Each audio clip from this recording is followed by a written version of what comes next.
Pumped up. We're looking good going into the second round. Returning here after a near-fatal crash is Shirley Muldowney. I think my reaction time should be better. I'm trying hard, but I don't know yet. It's all coming to you from Sanair International Dragway in the province of Quebec, Canada. This is the Molson NHRA Grand National on the Superchargers.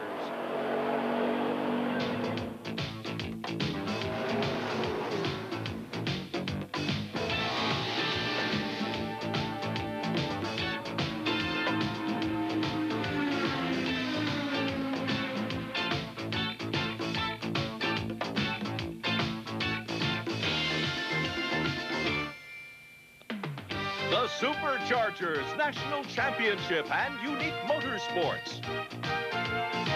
Sponsored by your neighborhood True Value hardware stores. We've got what it takes. And by Gold Eagle, makers of fine automotive products, including new Quantum.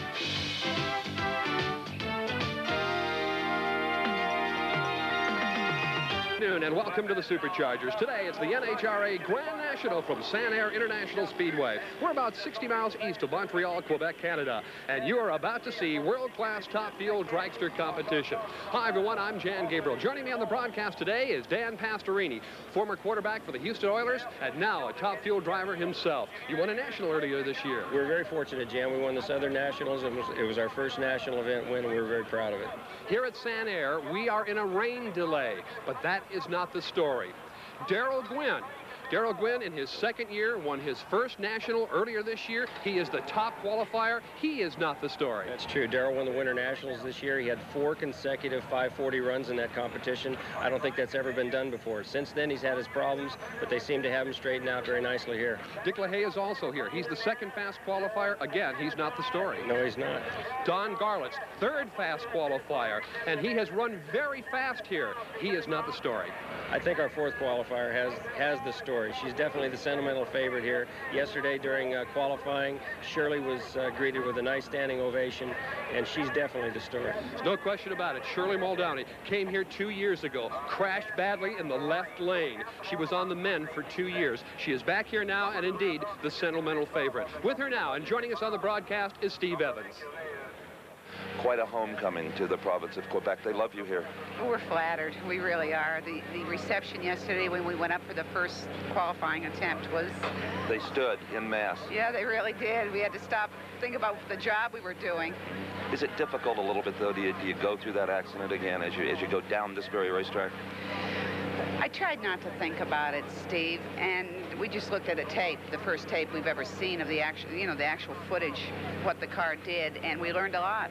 We wish we had seen that tape 2 years ago, but it's history. We have to put it out of our mind. The sport grew from that. I think we're all better for it, and now it's a new day. We're going to go on and try to get to the winner's circle today.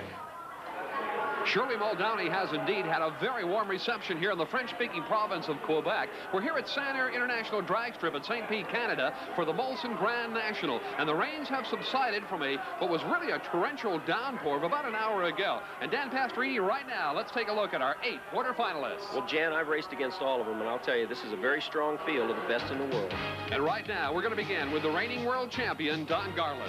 Big Daddy, or Large Papa, as they call him up here in Canada, is definitely the one to beat.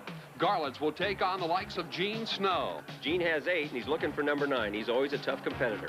That's Gene Snow. Your next pair include Darrell Gwynn. Darrell Gwynn is a low qualifier here, but on race day, that doesn't mean a thing. Gwynn will take on the former world champion, Joe Amato. Well, Joe's finished second this year too many times. He's looking for number 1. One of the quick qualifiers here this afternoon, one of the top 3 is Dick LaHaye. Dick LaHaye's always a tough competitor, and he's a low-dollar operation, too. LaHaye runs Connie Coletta hot off his win at the Spring Nationals. Connie's been coming on real strong the past couple weeks.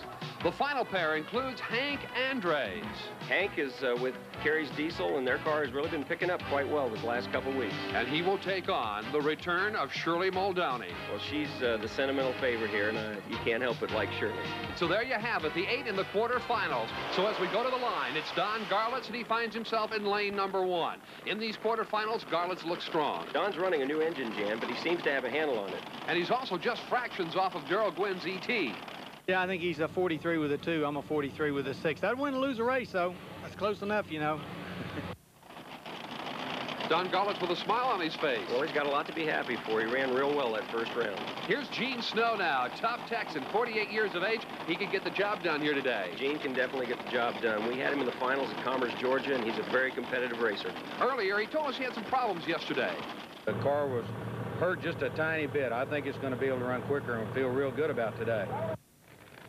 Gene Snow also appearing very confident here this afternoon. It's Don Garlits in lane number 1, the left lane. In the right lane is Gene Snow. Dan Pastorini, any difference in the lanes? I don't think so. After the rain, I think they're both pretty equal. All right, they are staged and underway. Garlits now gets away from Gene Snow a little bit at the midway point, and Garlits is going to pull him through the traps by about 2 car lengths. For Don Garlits, the ET, a 5.47, a speed of 263.77 miles per hour, and that will put Don Garlits in the semis a little bit later on.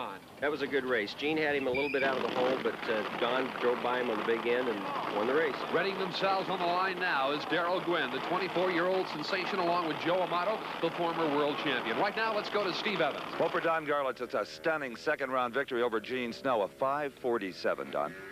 Good. That's good. As long as we're staying there steady. What was the speed? Speed fell off a little bit, 264. Okay. What would cause that? We richened it considerably to keep it from burning it up like it did the last run. Okay, good job. Thank you. Don Garlits looking for that all-important consistency. Now, here's a guy who can run consistent. This is Darrell Gwynn. Well, consistency is the name of the game, and this kid has been running real consistent numbers. He ran a 5:43 against us in the first round, and he's definitely the car to beat right now. Here is Joe Amato, the former world champion. He can win here as well. Well, if anybody's capable of beating the kid, Joe Amato is definitely the man. He's got a very strong running car, and it should be a real close race. Well, we got to race Joe Amato, and he's due for a big win, but on the other hand, so is our team, and it's going to be a real battle. Darrell Gwynn may be concerned about this run a little bit. Well, he won one event last year, and he won the Winter Nationals this year. Here's Joe Amato now. He's ready to go. Amato's looking for a little more speed out of the car. Hopefully we can pick up another 10, because there was room there for improvement, and we'll just have to go out there and try and give it our best shot as far as dial in the horsepower and hope the track will take it, and we'll have to, if he's going to win, he's going to have to beat us, basically. Darrell Gwynn in the far lane, Joe Amato in the near lane. Dan Pastorini, how busy are they right now? Right now, they're checking out their oil pressure and their water temperature and just watching the other guy and seeing when he's going to stage. All right, they are staged at this very moment and underway. Amato gets a little lift off of the car, but they are side by side as they hit the midway point and onto the finish line. And it looks like it's going to be Darrell Gwynn in lane number 1. Gwynn with an ET of 551, a speed of 260.11 miles per hour. So it'll be Darrell Gwynn who takes on Big Daddy Don Garlits in the semifinals. Back to the line now. Dick LaHaye ready to go. LaHaye will take on Connie Coletta. Amato said if there'd have been 50 more feet of the track, you wouldn't have got around him. No, there wasn't. He was ahead of me in the middle of the track, and I just did nose by him. I'll tell you, it was really close. I really couldn't tell who won because of the speeds. We were really going good. A 5:51 for your car. Well, we fell off a little bit, but we kind of left things alone where we maybe should have hopped it up, but we'll have to see against Big Daddy. Dick LaHaye up next. He is ready to make thunder. He's a 44-year-old veteran from Lansing, Michigan. Dick is an unsponsored professional, and he's capable of running low ET anywhere he goes. Here's Connie Coletta. Coletta's on a roll right now. He won 2 weeks ago. That's true. He won at Columbus, Ohio at the Spring Nationals, and his car is a strong runner also.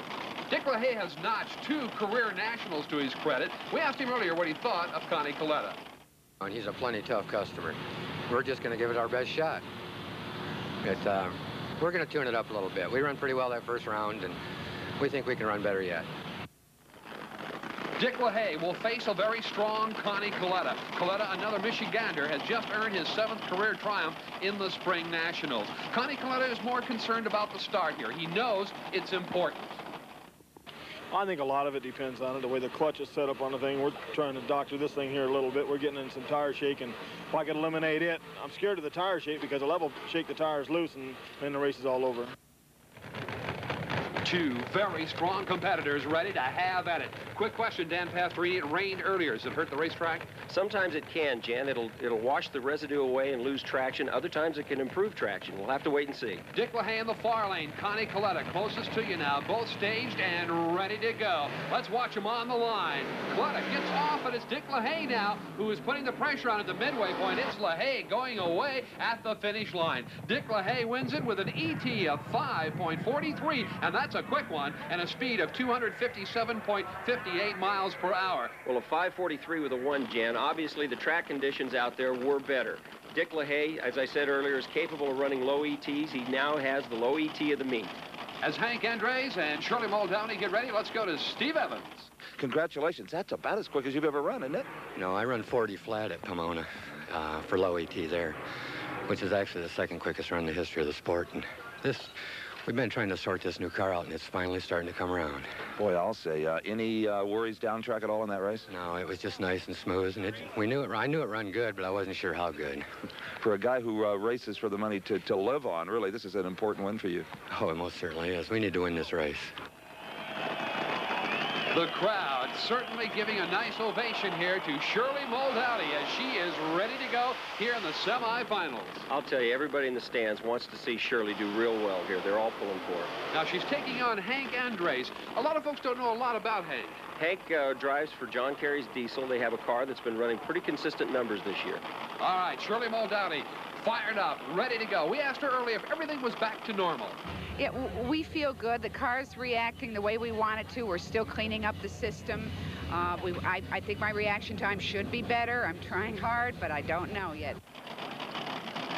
Back to the line, Shirley Muldowney ready to go, as is Hank Andres. He's from Pennsville, New Jersey. And although he's unsponsored, Jan, he has qualified 4 out of 5 events this year. So that speaks highly of him. Well, he'll be ready to go here. We asked him earlier about lane choice this afternoon. Didn't seem to matter to him. I don't think so. Everybody seems to be running good in either lane, so I don't think it's that big an advantage today. Hank Andres now concentrating down the drag strip. Takes a quick glance at Shirley Muldowney. Well, Shirley is definitely the sentimental favorite here, Jan. Remember, she's on the comeback trail, and she's the only 3-time world champion. Quick question. These cars have a tremendous vibration to them. How do they feel at this point? Do you feel the car as it moves to the line? You feel the car. Everything is really sharpening up right now as far as your senses are concerned. The anticipation and everything is ready to go. All eyes now concentrating on the tree. We watch it carefully. Both cars are staged, ready to go, and Shirley Muldowney inches away now. She is your leader at the midway point, and Muldowney goes up in a ball of fire. The car out of control, and she brings it back under control now. Shirley Muldowney bringing the car down to the shutoff area as the car screeches to a stop here. She has done a beautiful job on keeping it under control. I'll tell you, Hank Andres did a fine job avoiding Shirley when she crossed over the center line, Jan. That is a terrible explosion, but she really did a heck of a job controlling that car. That car was virtually sideways, on fire, in a ball of fire, and here is Shirley, who has brought the car down under control, and she is all right, and as luck would have it, she has won the race. She was lucky in many ways here, Jan. Had she crossed the center line before the traps, she would have been disqualified. Wait a minute. Let me do this. You have to be thinking, oh, Lord, not again. Why me? I know, but I figure I felt bad I was in his lane. I know Hank's a great driver, and I knew that he'd do a good job himself. Sorry. Oh, Shirley Muldowney is okay, but what an incredible moment. Shirley Muldowney is okay. The car is not. It's going to be real difficult for her to make the semifinal round. We'll find out when we return on the Superchargers. Superchargers from San Air International Dragway in the province of Quebec. I'm Jan Gabriel. Joining me on the broadcast today is Dan Pastorini. We're in the semifinals of the NHRA Molson Grandnational. And Dan, I'll tell you, I don't think we have a favorite right now. That's true, Jan. 3 of the 4 semifinalists are all within 1/10 of a second of each other. Darrell Gwynn, low ET of the first round. Then Dick LaHaye, the second round, steps up to low ET of the meet. Then you've got Big Daddy, and then there's Shirley. And speaking of Big Daddy, Don Garlitz, 54 years old from Ocala, Florida. He could win. If he were to win here today, this would be his 3rd national already during this 1986 season. And take a look at this. This is Shirley Muldowney. She has presented her car at the staging area. We'll tell you more after this run. We are ready to go now. Darrell Gwynn on the near side. Don Garlitz on the far side. Let's watch him carefully. We notice now we got a little fuel coming out of Garlitz's car. That could be a problem for Don. It could cost him some traction here. All right, let's watch him now. Both cars are staged and ready to go. All eyes now on the cars. Garlitz gets out, but it's Gwynn now who bolts out ahead. Both of them have spun the tires, but it's Gwynn who's going to win easy here. Here's the ET for Darrell Gwynn. It's 5.88 with a speed of 246.34 miles per hour. Not his most impressive effort, certainly, but he has beat Garlitz in this round. That's true. Garlitz had some problem with his fuel leaking all over his tire at the starting line, caused him traction problems right off. Darrell spun the tires also coming off the starting line, but he was able to recover and go on to win the race. So Don Garlitz, he is through for the afternoon, and it will be Darrell Gwynn that we'll see in the finals against either Shirley Muldowney or Dick LaHaye. Here's Steve Evans now with a very happy Darrell Gwynn. Well, while we were busily covering the Shirley Muldowney saga, this young man, Darrell Gwynn, and his crew completely built a new motor from a short block, and it paid off. I'm telling you, when we say built, we built the whole thing. We had to we changed motors and had the wrong rods and pistons in the other motor. We changed everything we could change. And it just seems as now the track's a little savvy right now. We just got to get that straightened out. I think if the weather holds out, we'll be okay. Now, could you see what was going on over in Garlitt's Lane? It looked like he was throwing water or fuel or something on the tires out of the exhaust, and they were wiping the tires down, but apparently it worked for you. Yeah, that's what my guys just said, but I wasn't aware of what's going on. I was driving my own race. That's what you've got to do in this sport. See you in the final. Thank you very much. In fact, speaking of finals, let's go back to the starting line for Dick LaHaye and Shirley Muldowney. So 24-year-old Darrell Gwynn will take on this man, Dick LaHaye, or possibly this woman, Shirley Muldowney, in the finals just a little bit later on. Luck prevails once again for Shirley Muldowney. A small rain delay gave her enough time to put the car back together after it went up in a ball of fire during the running of the quarterfinals. Good luck for Shirley Muldowney. That's true, Jan. I'm sure that Dick LaHaye viewed the clouds over his head a little differently than Shirley Muldowney did. It was a blessing for Shirley. She was able to get more time to put her car back together. Let's take a look. Let's go back right now. Here's what happened. Even spectators got involved. Everybody grabbed that engine that had exploded, pulled it out of the car. There you see Ron Tobler working very hard inside the van, trying to get parts of the engine back together. Here they're cleaning up the rear of the chassis to prepare it for the motor to be installed.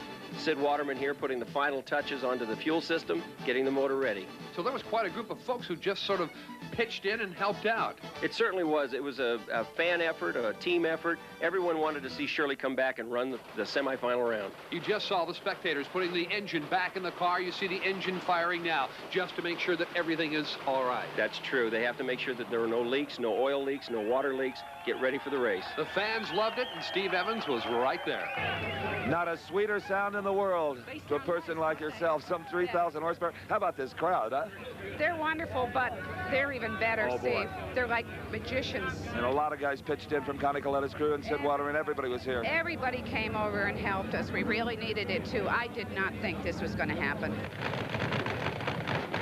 Shirley didn't think it was possible. It is, and she is on the line, ready to take on Dick LaHaye. If she could win this, it would culminate what would be an absolutely fantastic story that has happened here to Shirley Muldowney. I'm sure Dick LaHaye is concerned right now, too, because I'm sure he thought he was going to get a bye run here, but Shirley's back and ready to go. And they're off the line, and it's Dick LaHaye, and Shirley now goes up with a little bit of smoke. She's going to try and give it a second effort to no avail, and Shirley again has exploded the supercharger on the automobile. She's okay, brings the car down very slowly, keeps it in her lane, and Dick LaHaye has won the round. LaHaye with a 561, 249, and another costly run for Shirley. To drive through some shrapnel out there? No, in fact, I never seen her, to be truthful with you. It just got awful loose and struck the tires and got over by the guardrail or the retaining wall. But other than that, you know, just a good run. And a 561, that'll give you lane choice over Darrell Gwynn. Maybe we can win this thing. Let's sure hope so.